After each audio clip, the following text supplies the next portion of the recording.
I need you to listen closely, because what I'm about to break down changes everything we thought we understood about the MCU. This is not just another multiverse crossover. This is not just another villain with a god complex. This is the moment where every timeline, every variant, every world we've seen or theorized about comes crashing together in a single catastrophic convergence, a collapse so massive it doesn't just threaten existence, it rewrites the very meaning of power.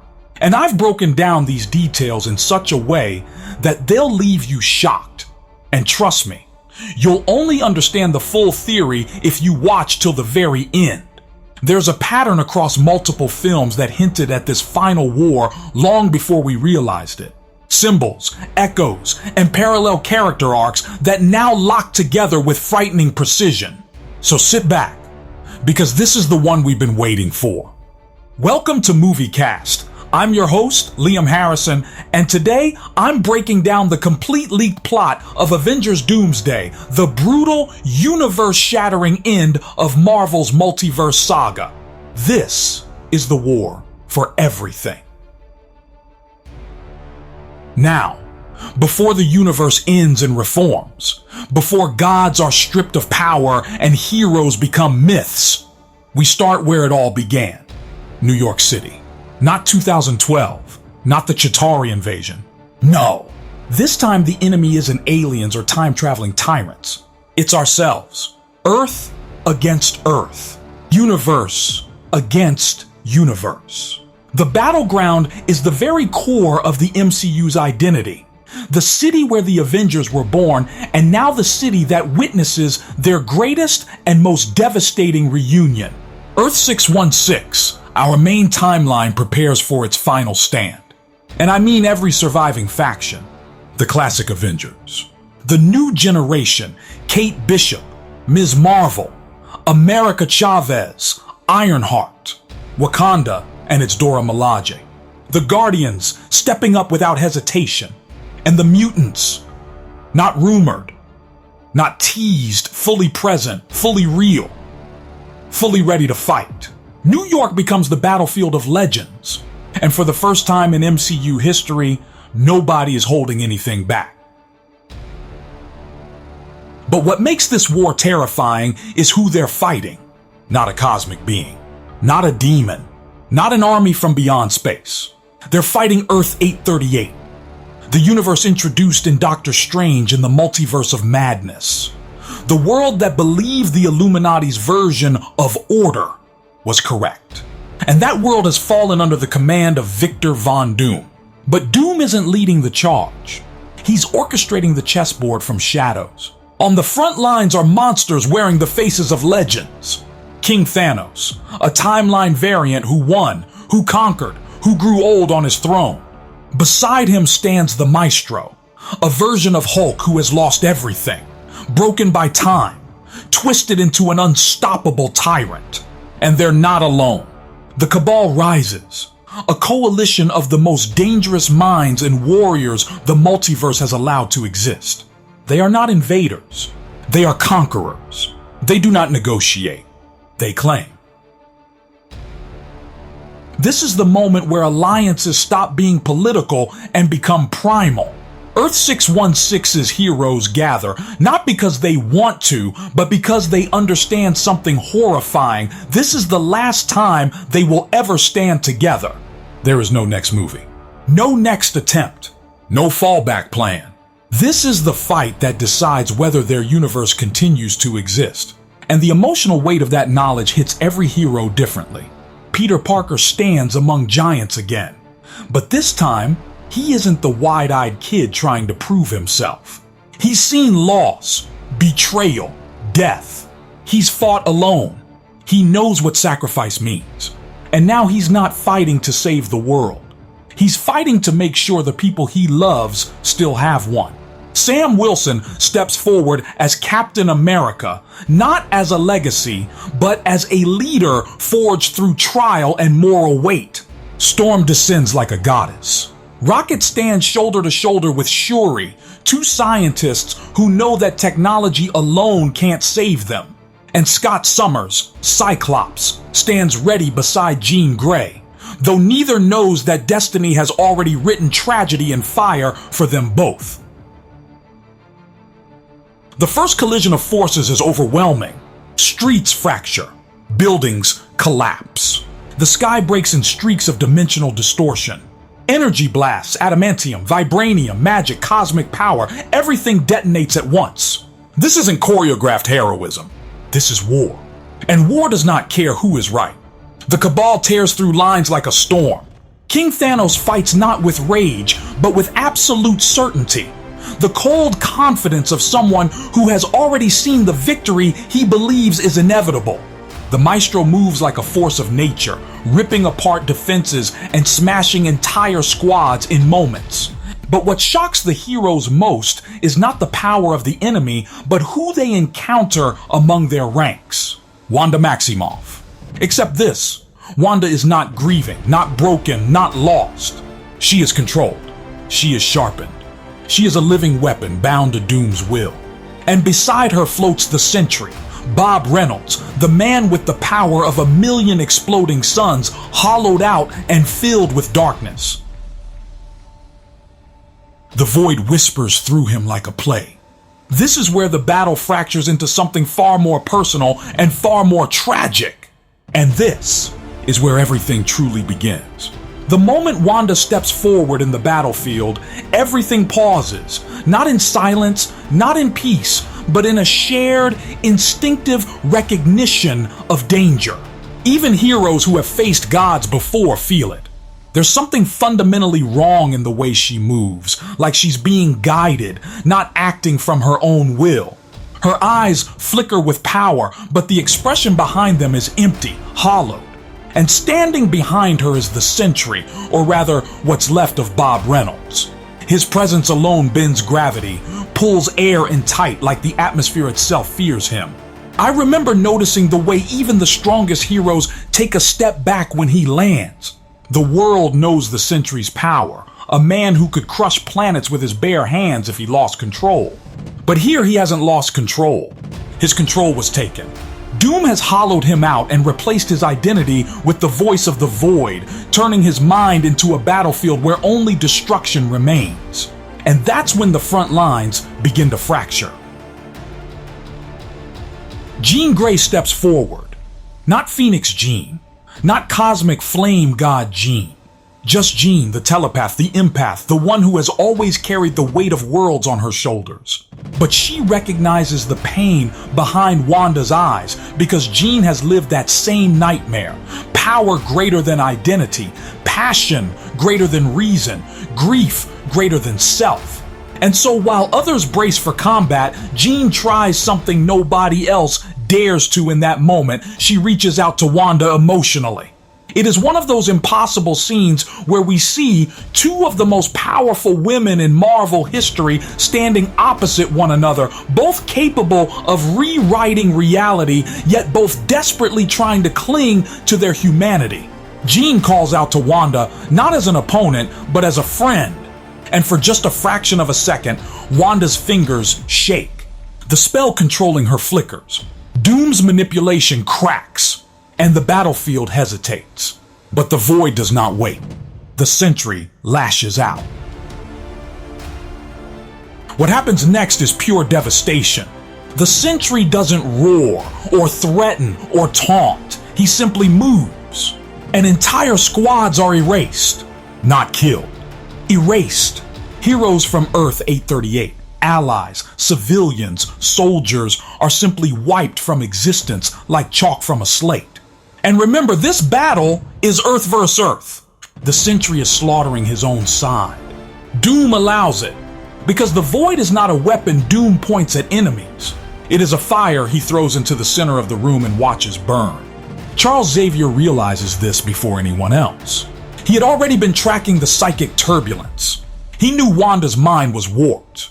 He knew the Sentry had been twisted by Doom, but he didn't understand until now that they could not be saved by force. So Charles does the only thing he has ever truly believed in. He steps into the mind of a broken god. And this is where the battle shifts from physical destruction to psychological war. Inside the Sentry's mind is the void, a relentless, black, starless ocean of despair. And Charles confronts it not with violence, but with compassion. He reaches Bob, the human inside the monster, the frightened, lonely man who never wanted this power, who never asked to be a god, who has spent his entire life terrified of what he might become. And in that moment, Charles makes his decision. He knows what he has to sacrifice to bring Bob back. It's not just life, it's identity. It's the memory of self, obliterated inside the void. And Charles smiles, the same gentle, heartbreaking smile we have seen 1,000 times, and he chooses to let himself be swallowed. The Sentry drops to his knees. The void breaks. The scream that leaves Bob Reynolds is not rage, it is grief. Pure, devastating grief. But grief does not stop Wanda. Jean tries again, this time not as a plea but as a stand. Wanda raises her hand, chaos magic bending light and matter into impossible geometry, while Jean ignites in cosmic flame. This is not Dark Phoenix. This is the Phoenix Force, tempered, refined, controlled. And the sky above New York tears open with burning wings. Their battle is not spectacle. It is poetry and tragedy intertwined. Wanda fights without hesitation, without emotion. Jean fights with love. For Scott, for Charles, for her world. And that is why the end hurts so deeply. Wanda lands the killing blow. Jean collapses.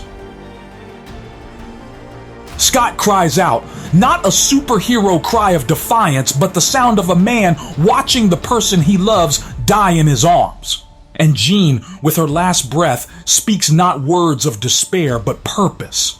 She transfers the Phoenix Force, not by accident, not by destiny, by choice. And Cyclops, the man who has been mocked as the Boy Scout, the tactician, the leader, becomes the Phoenix. The sky lights in scalding red and gold. Scott Summers rises, tears still streaming down his face, and the battlefield changes. The Earth 616 Avengers push forward with renewed fury. But Doom has already moved to the next stage of his plan, because even victory means nothing now. The universes are beginning to collide. The boundaries between timelines flicker. Reality glitches. The world begins to fold in on itself like crumpling metal. Doctor Strange recognizes the danger instantly.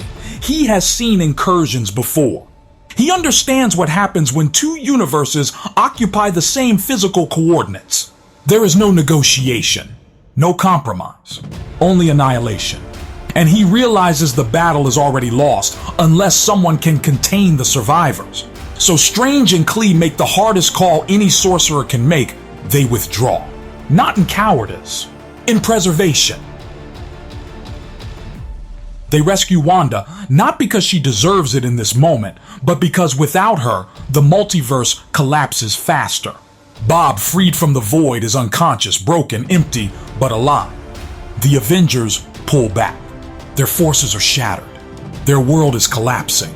And so the remaining survivors retreat to the one refuge left, a massive structure forged with Reed Richards' elasticity of thought and Pym's mastery of atomic compression. The Raft. Not a prison anymore. A lifeboat. A lifeboat floating in the collapsing sea of all existence. The survivors gather, bruised, terrified, grieving. Shuri, Cyclops, Storm, Sam Wilson, Star-Lord, Spider-Man, Vision, Carol, the Young Avengers, and others villains who slipped in before the doors closed, hidden among shadows. Namor watches in silence, not ally, not enemy, just a king waiting for tides to turn. And floating in the void beyond the raft is the Cabal, King Thanos, the Maestro, the Maker, Corvus, Proxima, Black Swan, Namor among them, his allegiance unreadable.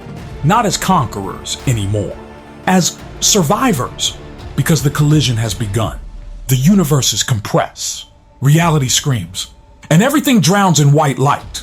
When Vision returns, there is only darkness, and the raft sinks into the quantum realm.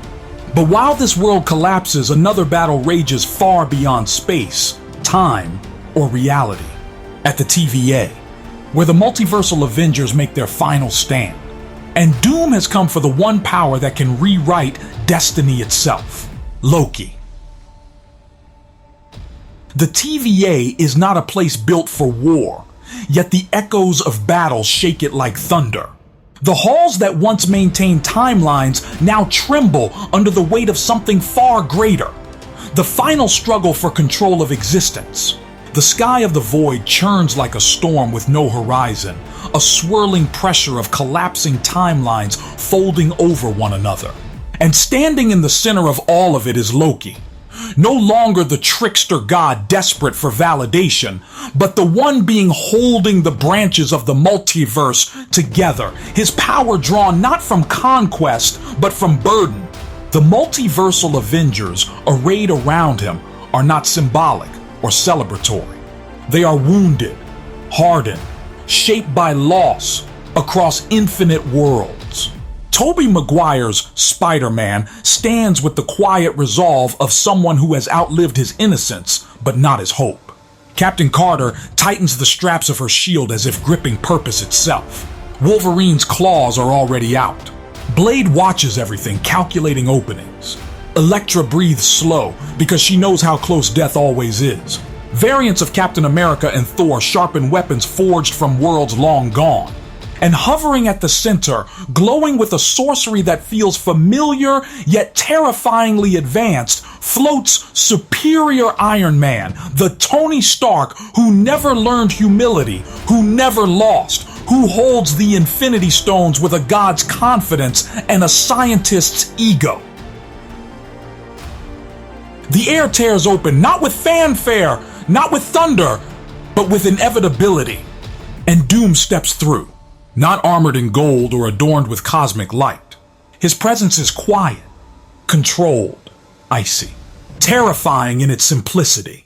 When Doom walks, the battlefield responds like a living organism. Even the Doombots do not charge or scream. They simply move, forming ranks, a silent army of inevitability. Doom does not speak grand declarations. He simply says two words: take them. And the void erupts. Doombots surge forward like a tide of steel, and the sky fills with electric fracture lines of collapsing time. The battle is instantaneous.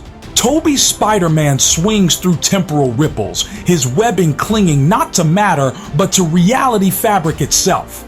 Wolverines from multiple timelines strike like coordinated wolves. Variants of Thor summon lightning that arcs in fractal patterns across broken dimensions. Captain America, Steve Rogers himself, fights like a man who has nothing left to prove. He moves not with desperation, but clarity. Every strike is precise. Every choice is final. This is not the cap of war. This is the cap of acceptance. Yet Doom cuts through them, not recklessly, strategically. His movements are devastating in their efficiency, each counter breaking more than bodies, breaking spirits. Superior Iron Man tries to end it in one move. He channels the stones, manifesting energy that could erase galaxies. But Doom has already calculated him. With a gesture that defies logic, Doom forces the stones to flicker, to hesitate, as though questioning their wielder. And in that hesitation, Doom steps in, touches Tony's chest plate, and speaks softly, "You are the man who thought he could outbuild death." The armor collapses. The stones fall dim. Tony hits the ground, alive but defeated. His brilliance outmatched not by force, but by certainty. Doom moves on. One by one, heroes fall. Deadpool fights with desperation masked as jokes, but even his immortality bends under Doom's influence as timelines begin losing their anchors. Elektra tries to strike from behind, but Doom anticipates her movement as though he has lived this moment 1,000 times. Gambit detonates charged energy in a burst that lights the void pink and white, but Doom simply absorbs it into the folds of his cloak. Even Thor, god of thunder, finds his storm swallowed, his rage rendered silent.